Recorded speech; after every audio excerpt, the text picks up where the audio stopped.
प्यारे बच्चों नमस्कार। मैं मोहम्मद शमसूल अंसारी जीडी गोयनका गया बिहार से कक्षा दूसरी के लिए हिंदी प्रथम से एक कविता है जो पाठ एक है कि हम हैं नन्हे वीर सिपाही। तो इस कविता को हम लोगों ने इस 4 पंक्तियों को यहाँ तक मैंने आप लोगों को इसके पहले वाले वीडियो में पढ़ाया था और उसका अर्थ बताया था। मैंने आपको यह बताया था, मैं पुनः आपको स्मरण करा दूँ कि हम जो हैं छोटे हैं परंतु वीर सैनिक हैं और हम किसी से डरते नहीं हैं, इसका अर्थ हमने बताया था। और हम जो है चाहे दुख हो सुख हो, कोई भी परेशानी आ जाए, बाधा आ जाए, हम रुकते नहीं हैं और आगे बढ़ते रहते हैं। क्यों? क्योंकि हम वीर सिपाही, वीर सैनिक हैं। ठीक है, इसी क्रम में आगे आज हम लोग पढ़ेंगे, इस 4 पंक्तियों का अर्थ देखेंगे कि यह क्या है। तो सबसे पहले कविता का स्वस्वर वाचन करते हैं, आप लोग भी मेरे साथ पढ़ेंगे। कितना ही हो कठिन काम, हम कभी नहीं घबराते हैं, बाधा चाहे जो भी आए, आगे बढ़ते जाते हैं। एक बार पुनः पढ़ेंगे। कितना ही हो कठिन काम, हम कभी नहीं घबराते हैं, बाधा चाहे जो भी आए, आगे बढ़ते जाते हैं। अब इसका अर्थ देखेंगे कि इस कविता के माध्यम से आप लोगों को मैं और जिसने कविता लिखा है वह क्या समझाना चाहता है।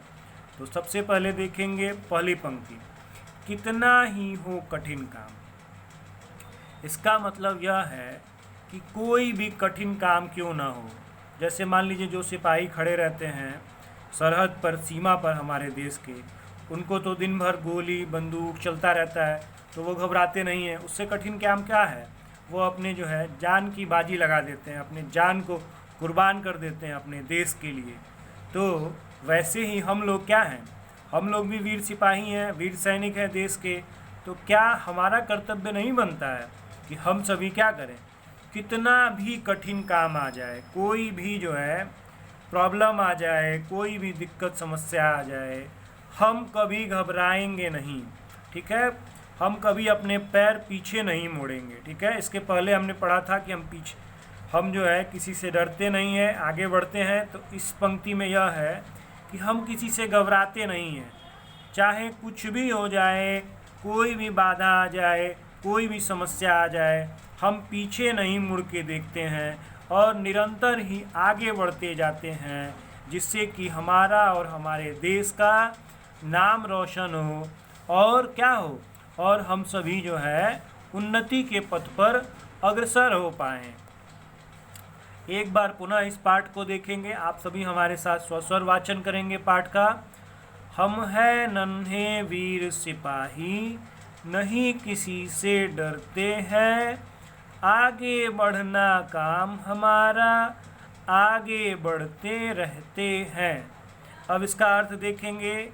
इसमें यह कहा जा रहा है इस कविता में कि हम सभी जो हैं क्या हैं, वीर सैनिक हैं इस देश के, जो कि किसी से भी नहीं डरते हैं। देश के अंदर के दुश्मन, बाहर के दुश्मन, आंधी तूफान कुछ भी आ जाए, हम किसी से नहीं डरते हैं और हम हमेशा आगे बढ़ते रहते हैं। और हमारा काम भी क्या है, आगे बढ़ना ही है, और हम लोग हमेशा ही आगे बढ़ते हैं। उसी प्रकार अगला जो है पंक्तियों को देखेंगे। कितना ही हो काम, कितना ही हो कठिन काम, हम कभी नहीं घबराते हैं, बाधा चाहे जो भी आए, आगे बढ़ते जाते हैं। इसमें इस कविता के माध्यम से यह बताया जा रहा है कि कितना भी कठिन काम क्यों ना हो, कोई भी मुश्किल, परेशानी, समस्या, दुख हो, कोई भी बात हो जाए, हम जो है किसी से डरते नहीं हैं, किसी भी मुसीबत से घबराते नहीं हैं। ठीक है, क्यों नहीं घबराते हैं भाई? तो क्योंकि हम वीर सैनिक हैं और हम लोग अपने देश के लिए कुछ भी कर सकते हैं। और उसके नीचे दिया है, बाधा चाहे जो भी आए, अर्थात कोई भी रुकावट आ जाए, हम उसके सामने झुकेंगे नहीं, रुकेंगे नहीं और क्या करेंगे, आगे बढ़ते जाएंगे। उस मुसीबत, उस बाधा को, उस रुकावट को क्या करेंगे? हम लोग चीरते हुए, रुकेंगे नहीं, झुकेंगे नहीं, उसका सामना करते हुए, लड़ते हुए हम क्या करेंगे? तो हम लोग आगे बढ़ते जाएंगे। तो इस प्रकार जो है मैंने आप लोगों को इस पाठ का अर्थ बताया और कविता के बारे में बताया कि इस कविता से हमारे अंदर किस चीज़ की भावना जागृत होती है। तो भारतवर्ष, भारत देश से प्रेम की भावना, कि हम अपने देश के लिए किसी के सामने नहीं झुकेंगे, कोई भी मुश्किल आ जाए हम हार नहीं मानेंगे और निरंतर आगे बढ़ेंगे, जिससे कि हमारा देश भी आगे बढ़ेगा और हम सभी और हमारा समाज भी आगे बढ़ेगा। आप लोग इसी क्रम में इसके आगे जो है मैं बताता हूँ, 1 मिनट रुक जाइए आप लोग बेटा। इसके आगे शब्दार्थ दिया हुआ है, ठीक है बेटा, इसके आगे शब्दार्थ दिया है। आप लोग इस पाठ का शब्दार्थ अपनी कॉपी में लिख करके याद करेंगे और इस कविता को जो है स्वस्वर वाचन करके याद करेंगे, ठीक है। धन्यवाद, नमस्कार, शुभ दिन।